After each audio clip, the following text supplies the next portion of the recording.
प्यारे बच्चों, इस वाले वीडियो में हम लोग आपके Indian economic planning and development के चैप्टर 4 को पढ़ने वाले हैं। यह औद्योगिक विकास की रणनीति के बारे में बात करती है। आपको पता है कि इंडस्ट्रीज़ बहुत इम्पॉर्टेंट है। जब हमारा देश आज़ाद हुआ था 15 अगस्त 1947 को, उस वक्त हमारी हालत बहुत बुरी थी। हम खाद्यान्न के लिए विदेशों पर निर्भर कर रहे थे और हमारे पहले प्रधानमंत्री नेहरू जी का कहना था कि everything else will wait but agriculture can not. कोई और दूसरी चीज़ें इंतजार कर सकती हैं लेकिन कृषि को नहीं।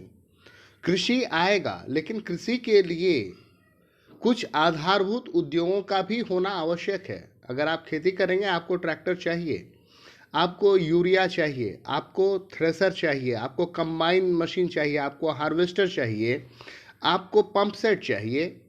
तो उद्योगों को विकास करना बहुत आवश्यक था।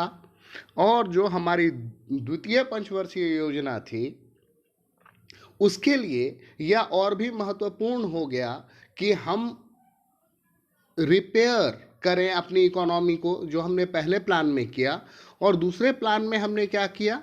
हमने दूसरे प्लान में उद्योगों को बढ़ावा दिया। तो उद्योग क्यों महत्वपूर्ण है? सबसे पहले तो ये संरचनात्मक रूपांतरण करते हैं, स्ट्रक्चरल ट्रांसफॉर्मेशन लाते हैं। दूसरा, रोजगार का स्रोत। आपको पता है कि कृषि में बेरोजगारी होती है, छिपी हुई बेरोजगारी, जिसे प्रच्छन्न बेरोजगारी कहते हैं। जितने लोगों की आवश्यकता नहीं है, उससे ज़्यादा लोग लगे हुए होते हैं। तो ऐसे में उद्योगों के होने से रोजगार के अवसरों का सृजन हुआ। कृषि के यंत्रीकृत साधनों का स्रोत। अगर एग्रीकल्चर को आपको मशीनों से ऐड करना है तो उसके लिए बहुत ज़रूरी है। विकास प्रक्रिया को गत्यात्मकता, ये क्या करेगा? मोबिलिटी देगा, डेवलपमेंट को बढ़ाएगा, रोड, इंफ्रास्ट्रक्चर, बाकी चीज़ों को बढ़ाएगा। सभ्यता का विकास। आप कितने दिन तक प्रिमिटिव फॉर्म में जिंदा रहिएगा? आपको पता है कि कोई भी इकोनॉमी जब इनिशियल फेज में होती है तो वो जो प्राइमरी सेक्टर है उस पर बहुत ज़्यादा डिपेंड करती है। But as the system grows it naturally shifts towards secondary and tertiary sector. तो सेकेंडरी सेक्टर जिसको कहते हैं, दैट इज मैन्युफैक्चरिंग सेक्टर। और उसके लिए मशीनों की बहुत ज़्यादा आवश्यकता है।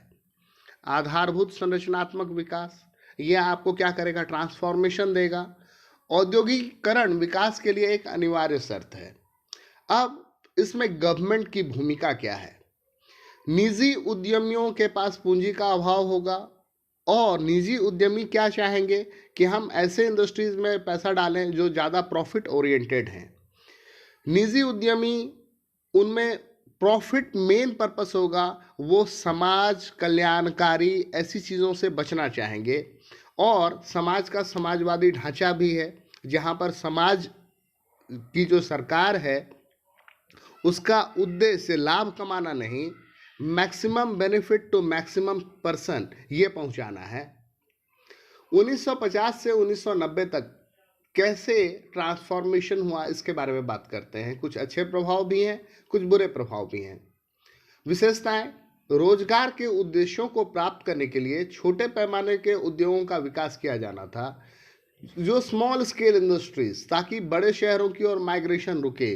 जो लोकली अवेलेबल रिसोर्सेज हैं उनका यूज हो। आधारिक संरचना के आधार का निर्माण करने के लिए बड़े पैमाने के उद्योगों का विकास किया जाना था कि एक बड़े लेवल पे ट्रांसफॉर्मेशन आ सके। इसलिए आपको हेवी गुड या कैपिटल गुड इंडस्ट्रीज चाहिए थे। घरेलू उद्योगों को विदेशी प्रतियोगिता से संरक्षण देने के लिए आयातों पर भारी आयात शुल्क लगाया गया।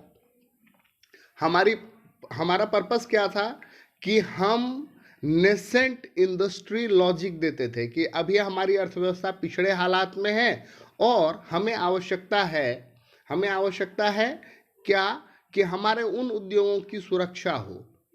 हमारे वो उद्योग अभी नवजात रूप में हैं, उनकी सुरक्षा हो। तो इसके लिए हमने क्या किया? हेवी इंपोर्ट ड्यूटीज लगाए ताकि फॉरेन गुड्स ना आए।